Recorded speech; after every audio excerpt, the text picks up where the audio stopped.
Hey there, I'm Scott McLean. This is Counting the Cost on Al Jazeera. We're looking at the global economic impact of the conflict in the Middle East. The U.S. and Iran may have agreed to a ceasefire for now, but the world's supply chains will continue to feel the effects. It'll take a while for shipping traffic to pick up through the Strait of Hormuz, a choke point for oil, gas, and a host of critical raw materials. Shipments had virtually stopped for petrochemicals from the Gulf to make plastic, PVC, and synthetic rubber. Manufacturers in Asia and America, as a result, have had to cut production. Iranian attacks on gas plants and smelters have disrupted aluminum and helium supplies. Many sectors are affected, from automaking to healthcare, even the production of advanced electronics. So how will our supply chains recover? And can they become more resilient to global shocks?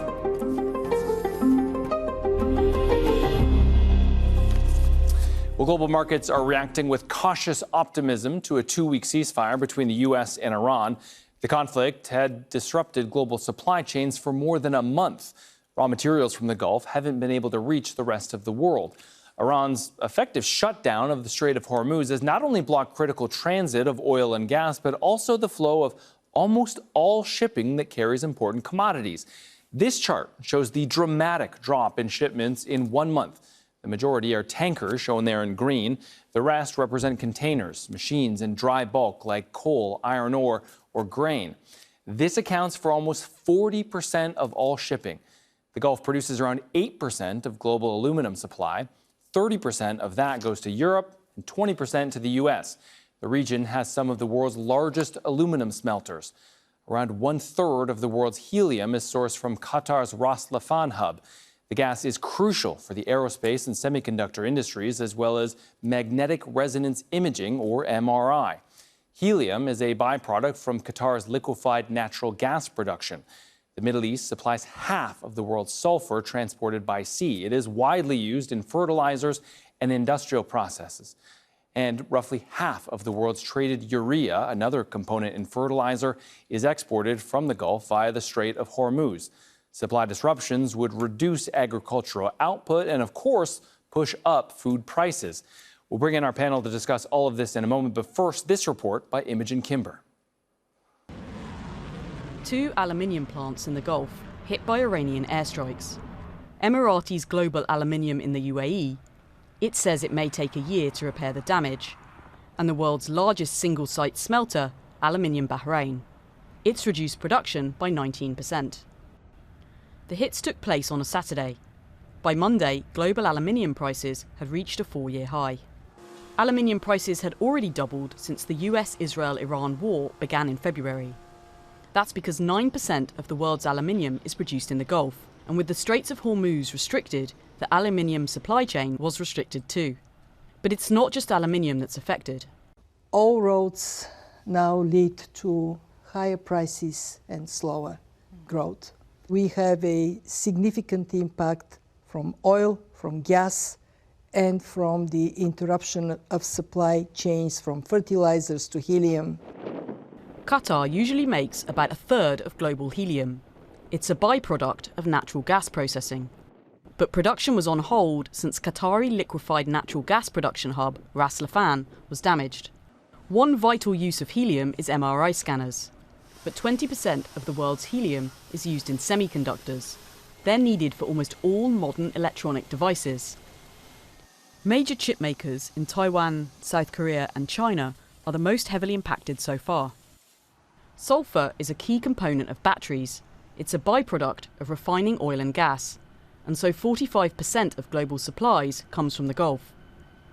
Since the regional war, there's a reduction in production and a surge in price. And plastic, the core component being oil. This American plastic food packing company owner says when he sees there's a conflict in the Middle East, he expects a rise in costs.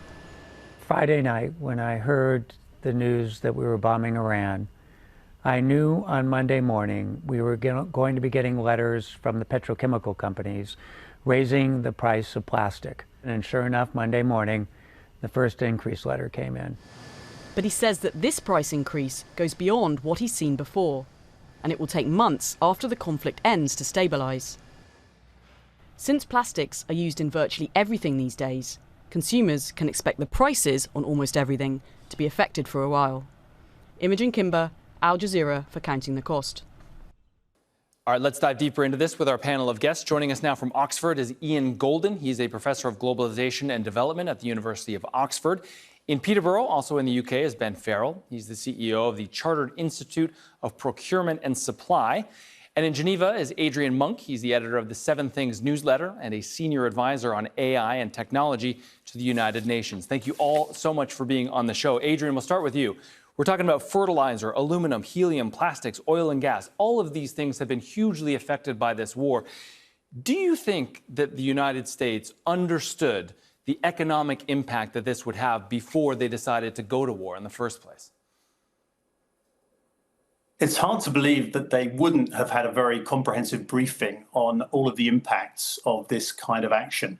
But what's clear is that they didn't pay much attention to the impacts on some of the other countries. You know, if you're South Korean chip manufacturer sourcing most of your helium from Qatar, then you know you're going to be very badly affected by this. And this is the kind of downstream action that an event like the attack on Iran precipitated. And yeah, I don't think if they did take it into consideration that it played any part in their decision-making process, and we're seeing the consequences of that globally.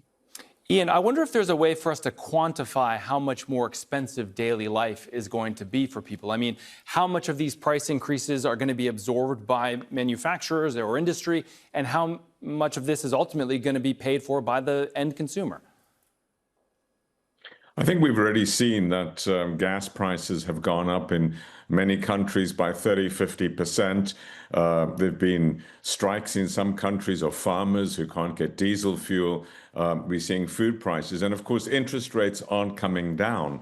So the costs of home loans, the costs of living have gone up, I think, significantly. The big question is, how sticky is this? How long is this going to carry on for? And of course, the coming weeks will provide some of the answers to that.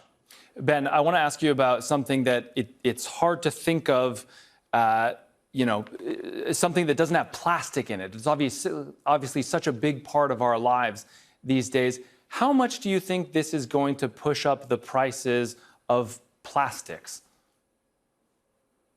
Again, it's really very difficult to know, but what people generally describe as a petrochemical cascade, you can see appearing in the plastics market in the sense of not just the cost of them, but the paucity of availability of some of the plastics. I was just looking at the World Food Programme's perspective on the impact of this. And their view was that 45 million people could, as a consequence, not just of the plastic, but the fertilizer restrictions, be impacted. So 45 million people experienced acute hunger. It was really about yield. And, that's just one example of where the plastics, as a result of this, are being impacted. I think to be honest, it's very, very difficult to know precisely what the impact would be. I think we're seeing a 15 and 20% increase to date. Wow. Okay. Adrian, a lot of people wouldn't necessarily make the connection between a war happening in the Middle East and the global semiconductor industry. But of course, helium is a byproduct of the natural gas production process, and it is used in the manufacturing of semiconductor chips, which are, of course, are vital to our lives and in many pieces of technology, from laptops to cell phones, electric cars, you name it. Can you just describe the scale of the problem facing the global chip industry? I mean, there was an oversupply in the industry of helium before we went into this crisis, but you're talking about taking out something like 30% of the world's helium with the Hormuz Strait shut and with the attack on Ras Laffan, which processes so much of Qatar's resources. And then if you think about the other impact, you have LNG. Taiwan, which is the huge global hub of chip manufacturing, gets its LNG mostly from the Gulf. It has 11 days of LNG reserves, and it's very energy intensive producing these chips. So Taiwan is in a very precarious position. It's going to have to pay a lot more money to keep itself supplied. So you have things like bromine, which come from Jordan and Israel, where those things are replaceable, but they're flame retardants used in computer chip board manufacturing. There's a huge knock-on in terms of every single small component that goes into manufacturing advanced technology that is affected by this crisis. And it's very hard to understand, how people speaking to those launching these kind of attacks didn't explain in detail what exactly the consequences would be of launching this kind of full-scale military action. Ben, what's the trickle-down effect of taking so much helium offline? I mean, what is the industries? I mean, Adrian just explained the semiconductor industry, but are they likely to feel it most in terms of the impact? Let me just give you a couple of examples. Please. Wanted to start with perhaps the semiconductors, just to give people a sense of how acute, sort of tight the supply chain is. So if we just took one example, ASML in Holland is, I think, the only business in the world with the capability to manufacture the transistors needed in the microchips for processing things like certainly all the AI large models we have these days, also military communications equipment. So there's just a sort of choke point. I keep describing the era we're in as the choke point economy, as we increasingly find not just geographical choke points like the Straits of Hormuz or Suez Canal, Panama Canal, Straits of Malacca, but also in the sense of the technology we become increasingly reliant upon, and a few nodes around the world able to produce vital components that we increasingly rely on. So there's one example of that, but then that cascades into sort of the necessity for helium, for example, in MRI scanners in hospitals. I was in Delhi a couple of weeks ago, and quite quickly the impact was apparent there in hospitals, for example. So this is not just an incident sort of restricted to the sort of chip world, but the consequence of that is very far-reaching, I think. And the point you're making about whether the consequence was fully understood. We have members of SIPs in 180 countries, and we have offices across the world. I've been talking to my team this morning across the Middle East and Africa and the like. And what is apparent is we've sort of moved to a world of 4 generations or 4 decades of globalization. And I'm not sure that everybody's really understood the supply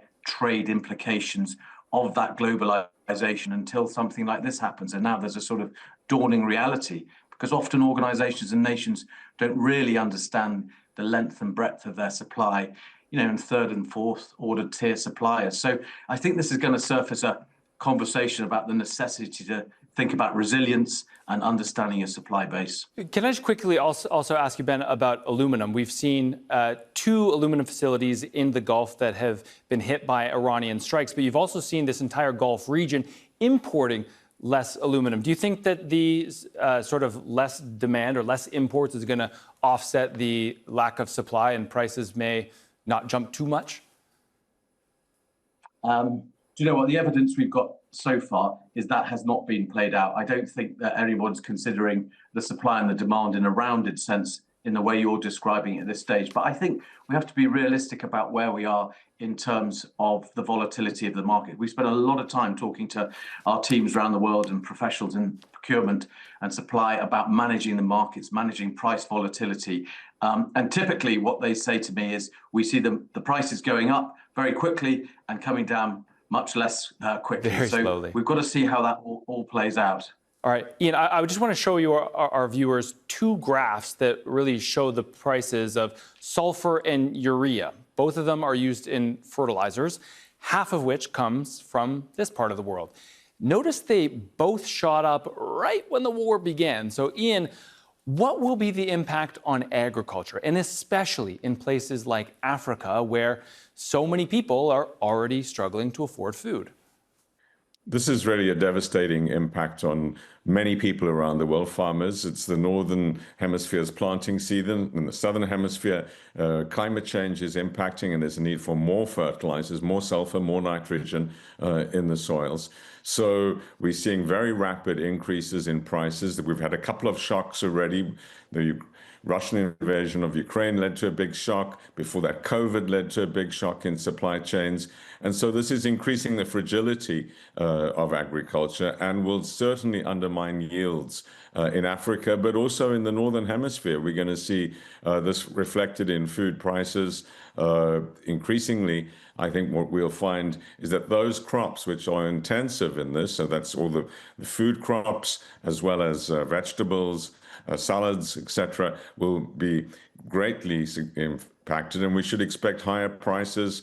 And for those that depend on it, for subsistence farmers, we're going to see real hunger resulting from it. Ben, can you help us understand this from a layman's perspective? I mean, is there some sort of alternative to these fertilizer components? And I guess, would most farmers have a stockpile sitting around in cases like these, or are they really at the whims of the global market price? So probably worth starting with statistics on this. 50% of food production in the world is sort of accelerated using fertilizer, particularly as you'd imagine, and Ian describes there, in developing nations. 30% of the global supplies of fertilizers coming from the Strait of Hormuz. Wow. And typically there are some nations much more dependent on this supply than others. Let me just say Malawi, for example, 60% of the fertilizer needed in Malawi is produced or transits through the Strait of Hormuz. So that has been restricted. And I think the flow of fertilizer was reduced by 92% in March through the Strait. So this is having a big impact. There are typically not large stocks of fertilizer, so the yield will be reduced quite dramatically in those nations, particularly the developing nations, this year. And along with the impact of the plastic production I mentioned for irrigation, for example, then I think this is a compound effect and a sort of second order consequence, which has a potential to be extremely serious, as you say, as a sort of cascade of the impact of this. Adrian, I just want to shift gears slightly. Last month, you had 2 Amazon Web Services, AWS data centers that were hit by strikes, one in Bahrain, one in the UAE. And I imagine that these facilities are built with cyber attacks in mind, and they have defenses to ward off cyber attacks. But maybe the people who were building those centers weren't thinking of physical attacks. I wonder, in the future, do you think that they will be built to withstand physical impacts as well? Look, I think it's very difficult to defend this kind of infrastructure against the sort of attacks we're talking about. And we've seen it's not just the infrastructure. It's hard to defend people's homes, to defend military installations.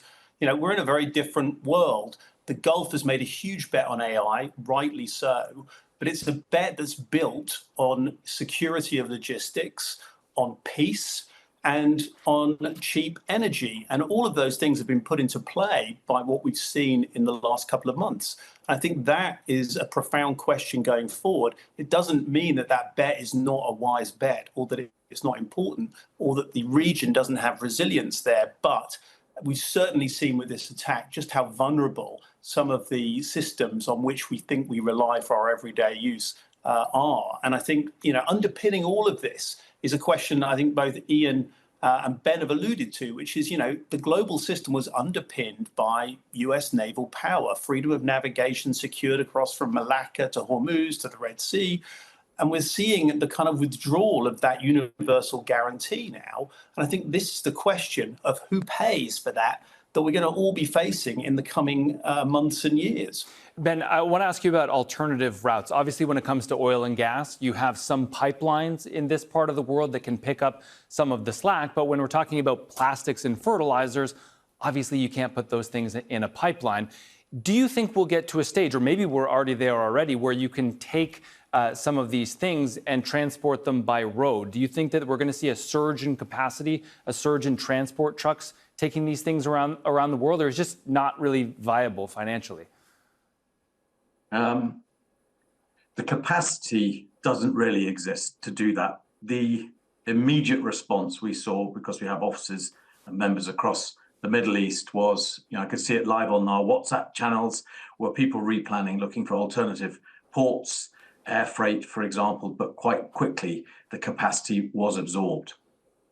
We also saw some rerouting of shipping, for example, into Africa, but of course that was extended routes quite quickly. The cost of freight rose, and also the reality of finding alternative fuel availability as more and more of the sort of tankers were sent to African ports. So there are some inherent limitations with a response like that in the moment.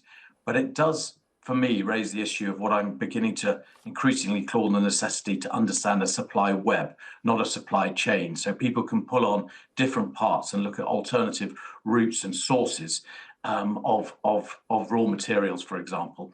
So you can begin to see, for example, I was very interested to see Dangote talking about Nigeria as an alternative source of fuels in a situation like this. There are other options in terms of some of raw materials through Morocco, for example, in terms of the fertilizer options. So I think, what people need to do is spend some time looking at their supply chain or supply web options and considering how you can architect some resilience and ability to withstand shocks in that. And typically and understandably, a lot of it has been planned on the basis of, cost and efficiency. And I think because of the world we know new has changed, it's time to consider whether there is a sort of resilience premium to pay for reliability of supply in the future. Well, and speaking of resilience or lack thereof, I wonder if you can sum this up for us, Ian, and what we've learned here. Is it fair to say that globalization has made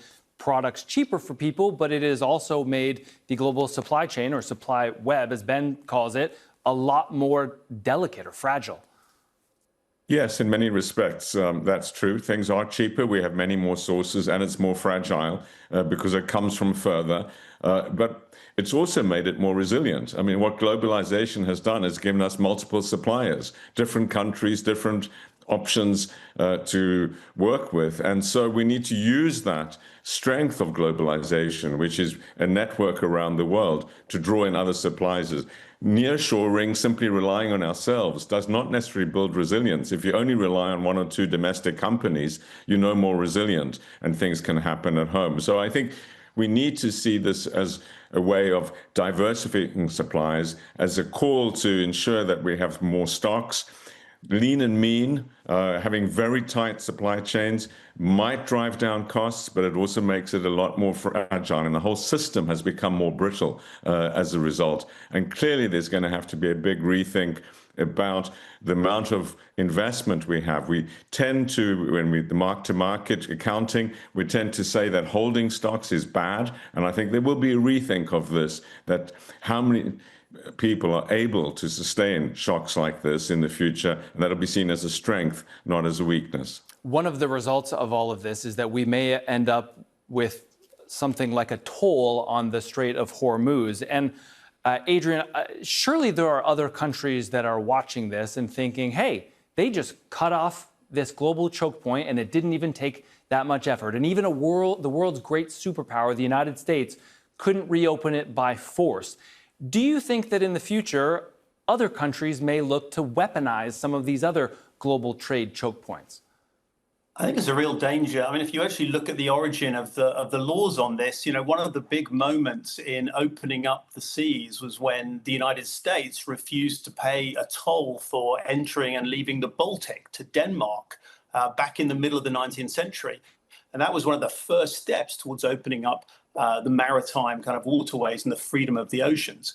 And I think the danger is that if this becomes institutionalized, it's going to encourage folks in other places to take similar action. And we saw, for example, when the Panama Canal dried up slightly and it limited the traffic going through, the Panamanian started auctioning off their slots, and they got to $4 million a slot to pass through the canal. That's a lot of money. And if you think about those kind of tolls going into coffers of some potentially quite constrained countries, then yes, a lot of people are going to look at this and say, hang on a second, if the law of the oceans doesn't apply to these guys, it might not apply to me either. Yeah, Ian, we've already seen, even before this war started, a real push in some countries, especially in the West, to sort of reshore or near-shore some of these critical supplies around the world. And now this crisis has obviously exposed just how reliant the world is on this narrow waterway called the Strait of Hormuz.